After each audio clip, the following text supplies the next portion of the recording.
Hi, welcome back to the farm. My name's Roz, also known as Passion Flower, and you'll find me here each week talking about my farming and creative life.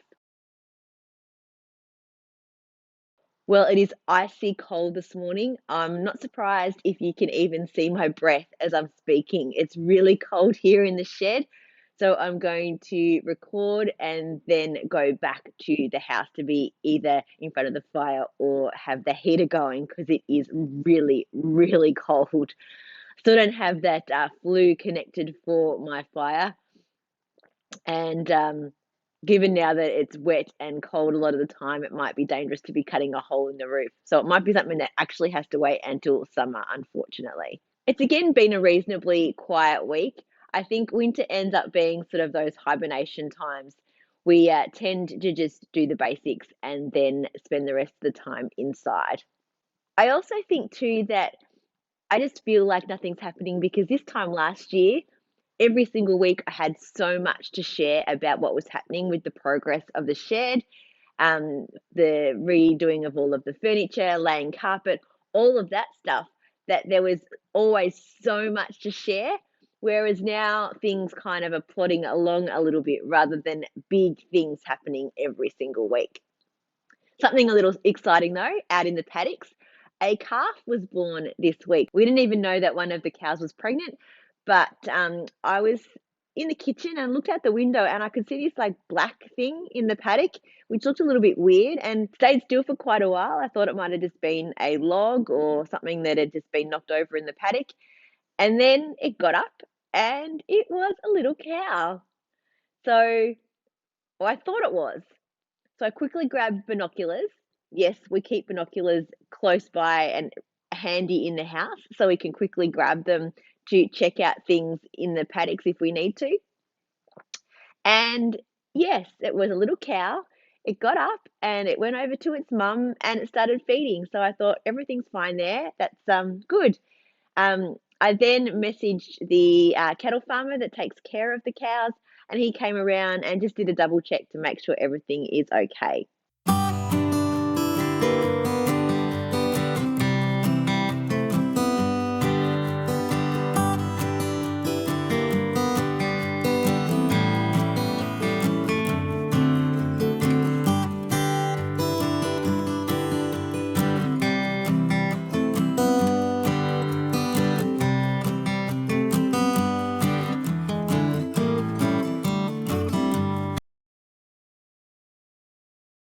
This week, I've started to brainstorm some ideas for my Christmas 2021 colorway.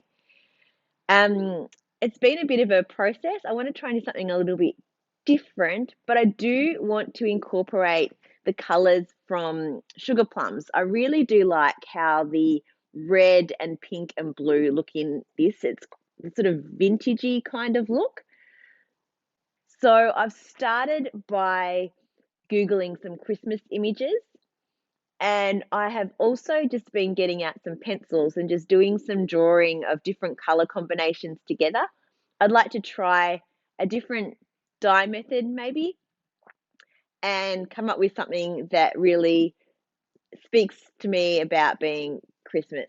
So I'm getting close to having something ready to try dyeing up, but not quite yet. And even when I do, it will be a surprise until probably September sometime. Meanwhile, though, if you want to get your hands on some Christmas yarn, there is still a little bit left in the shop of my Christmas colorways from previous years. And as a reminder, I'm going to be retiring them at the end of July.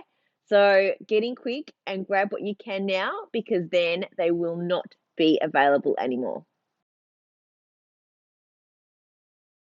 This week I am wearing the 3-color Cashmere Cowl by Hohi Locatelli. I knitted in August of last year with 3 colors of Highland Handmade yarns. Now she's no longer dyeing, but I will leave a link below to any details I can find on the yarn itself. It is beautifully soft and it is quite thick. It is a really long cowl. You ready? It comes up way over your head. It's super long, but it bunches up really beautifully and keeps it nice and warm around your neck. So it's a nice one to sort of snuggle into right up near your neck. It's got all different stitch patterns and striping. We made it really interesting to knit. You kind of don't see all of the detail though when it's all bunched up like this, but it is comfortable to wear. After finishing my jumper last week, I've spent most of this week crocheting on my granny stripe blanket. It's been a really nice project to get done in the evenings. Sat down in front of the fire with a glass of wine, with the TV on, and haven't had to think too much and just get quite a lot of rows done actually. I've got 4 new colours added in. So here it is here. So I've added in the speckles in blue, the By Candlelight, the Fairy Floss, and the Feels Like Home. And I'm really loving how all the colors are looking together. So it's fun now to grab a new color out of my bag and add it in. I'm trying to not stack too many pinks or blues together, but I'm not being too fussy about it because I think it kind of needs to be a little bit natural how it comes out. I have chosen a new jumper pattern and I've even cast it on. I've decided to knit the Flax by Tin Can Knits. It's done in a worsted weight yarn, but I'm using DK. So I've just gone up a size in the pattern to what I would normally knit for myself, and I think that's going to be okay. I'm using the 2 colors that I used for my failed jumper, and I'm hoping that this one is not going to be a failure. So it's this light blue. I don't even know the brand of this. I bought this at the very first Bendigo Ship and Wool show that I ever went to in a big bag of 8-ply. So it's beautifully soft, and but I don't have enough of it, I don't think, to make a whole jumper by itself. And I'm striping it with Milpost Merino in this beautiful, it's called Sea Blue, this color. And this is 100% superfine merino. And I have, again, probably not enough to make a whole jumper by itself, but it makes a really nice combination with this blue. So I've started, as I said, and I've made fairly good progress so far. I've got the ribbing at the top, and I've started the raglan increases on the sides, and it's got a garter detail on the sleeve. I do like how the change of color gives that little different pop too.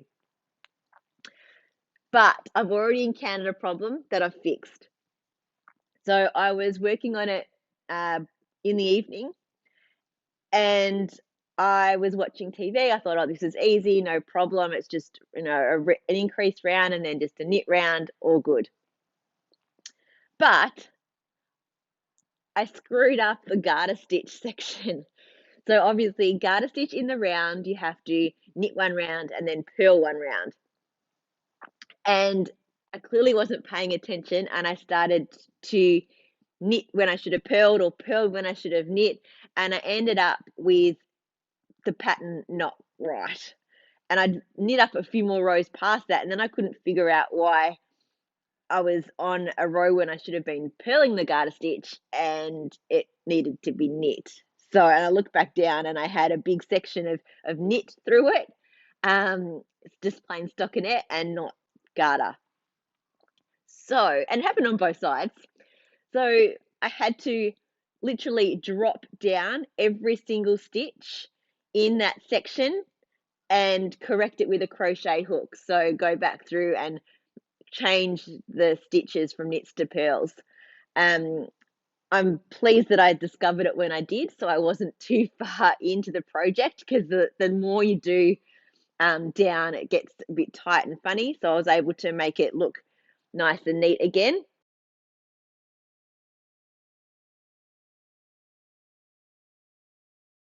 And I would have been really upset with myself if I'd left it, because wonky garter stitch looked quite funny. You could really tell the difference. So I'm back on track now. and I just need to make sure that I just pay attention to my knitting. If I see that it's a knit stitch, I need to purl it. If it's a purl stitch, I need to knit it in that section. And I've got markers there, so I should twig that that's what I need to do. So I have to take care of that. I also am counting the number of rows that I'm doing for the stripes so that they all turn out evenly.